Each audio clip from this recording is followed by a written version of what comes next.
What's up, guys? Welcome to another UFC Quick Picks here on the Mayo Media Network. We have UFC Vegas 97 this weekend. Sean Brady versus Gilbert Burns in the main event. 12 fights on the slate, and it should be a good one. And let's just dive right into the picks here. I'm itching to get started with my cash game play of the week. I'm going to go Gilbert Burns at 7.5K.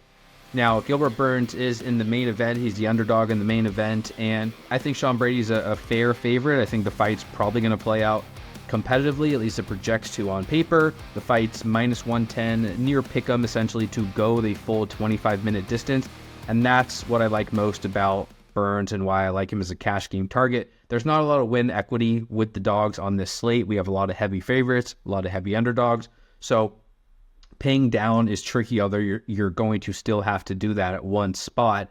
Burns at least is priced all right at 7.5K, where he saves some salary and he still gets you access to a safe floor on paper, given that the fight should go 25 minutes or could go 25 minutes. Burns can strike competitively with Brady. He can grapple competitively with Brady and has the opportunity to put up a fair amount of points even in a loss. Plus, we know he has submission upside. We know he has damage upside. And decent inside the distance line at plus 240. So all things considered, at 7.5K, Burns is going to rate out pretty well, especially compared to the fighters priced below him, both in terms of floor and in terms of ceiling and in terms of win equity. I don't mind stacking him with Brady in cash games at 8.7K. I think that's a fine strategy to employ. I don't mind Brady in tournaments as well, but Burns is one easy place to pay down for cash games that saves you salary and allows you to play the other favorites you prefer elsewhere in your lineup. All right, next up, my tournament play of the week. We'll go out on a limb a little bit here, and I'll play Rong Zhu at 8.9K. Rong Zhu is actually making his second UFC debut. He had a stint in the UFC back in 2021, 2022, when he was 21 years old and lost 2 out of 3 fights, coming off the road to the UFC, where he won that regional tournament and is now back in the UFC and is a pretty sizable favorite against Chris Padilla, who broke the slate in Padilla's UFC debut. As a short notice fill-in, Rong Zhu is minus 250 to win, plus 208 for Padilla.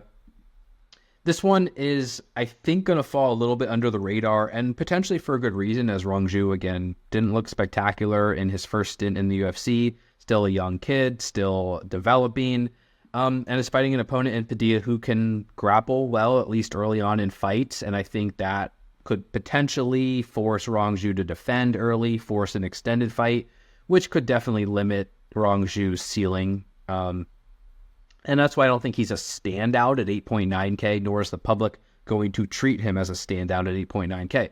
What I do like, though, is in Rong Zhu's most recent fight on the regional scene, he was facing a aggressive wrestler who attempted like 25 takedowns, and I really got to see that when Rong Zhu was taken down, he was able to scoot back to the cage walk up to his feet. A lot of times he was sprawling pretty hard on those shots, and late in the fight, he still had energy and was able to put his opponent out. So against Chris Padilla, who still profiles as an early grappler, I mean, yeah, this could go wrong, but I think if Rong Zhu can defend takedowns or neutralize takedowns early, we could see him carry a significant power advantage on the feet. He likes to pressure. He's pretty aggressive. And we've seen Padilla slow down and get hurt and get knocked out himself on the regional scene. So I think like a early to mid-round KO is on the table for Rong Zhu at probably a lower ownership than would be typical for a fighter with these kind of metrics. He's, again, minus 250 to win, minus 110 to win inside the distance. And I'm not sure he's going to be played too much at 8.9K. This range is pretty strong, and I do like other fighters in this range, but Chris Padilla looked great in his UFC debut in like 4 minutes.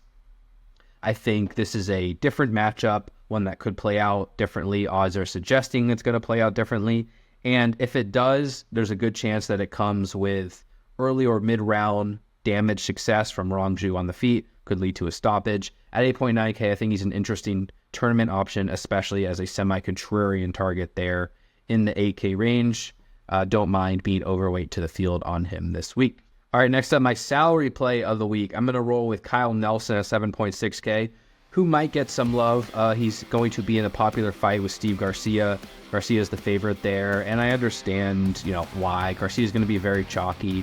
Garcia's just kind of mauled a bunch of opponents recently. 4 consecutive early knockout victories. Garcia's minus 155 to win inside the distance in this fight. Could be a banger, minus 600 to end inside the distance overall. So this could have been my matchup of the week as well.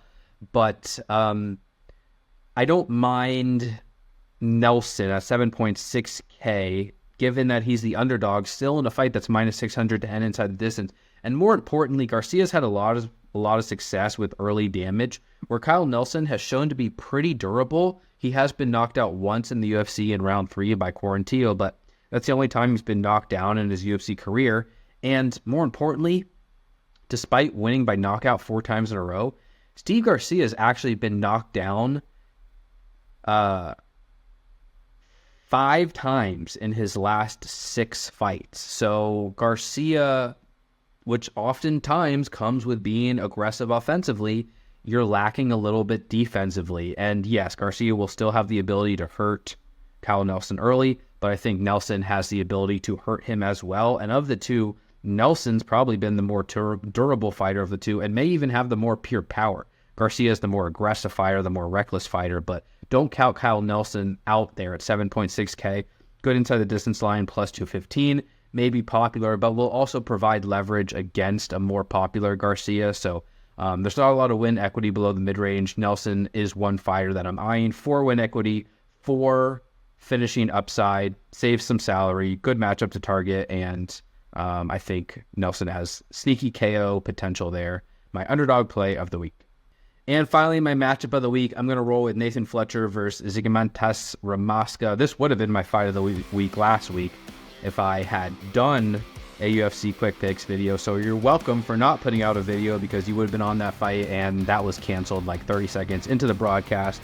I had 100% exposure to it, so that one hurt, but we're going back to the well here. And ultimately, what I really like about the fight is that it's somewhat binary in that Fletcher is a kind of one-dimensional aggressive grappler. All of his wins via takedowns, control, grappling, submissions potentially, and that's kind of all he does. He's not really a great striker, and I think he's kind of vulnerable on the feet. Well, now he's fighting Ramaska, who is a ultra aggressive, balls on the table type of striker, no defense whatsoever, but just going to go out there and try and put on a war, try and kill you. And when he wins, he looks great, but no real defense to speak of, not on the feet, not on the ground. So I think what's going to happen is either Fletcher's going to out-grapple him and dominate on the ground, or Ramaska's going to knock him out. And the fight's minus 280 to end inside the distance, I believe. Let me double check. Minus 285 now to end inside the distance. Both sides have finishing ability. Fletcher plus 110, Ramaska plus 195 inside the distance. Last event, these fighters were, Ramaska was 26 and Fletcher was 25% owned, so not even that chalky. And then coming off a cancellation, now on a slate with better options, I don't think we're going to get chalk here, despite them rating out very strongly in a mid-range, even if they're the high 20s, low 30s. I think this is a really strong fight to target, one of my favorite fights on the entire slate.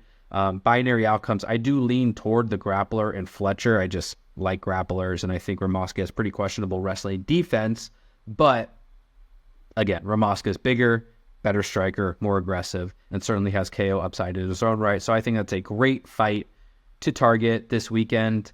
And that's going to do it for this week's UFC Quick Picks. Thank you again for the support. You can follow me on Twitter, Brett Apley, _T_P, EstablishTheRun.com for all your DraftKings breakdowns needs. Best of luck in your contest. Take care, everyone. Stay safe, and we will talk to you all soon. Peace.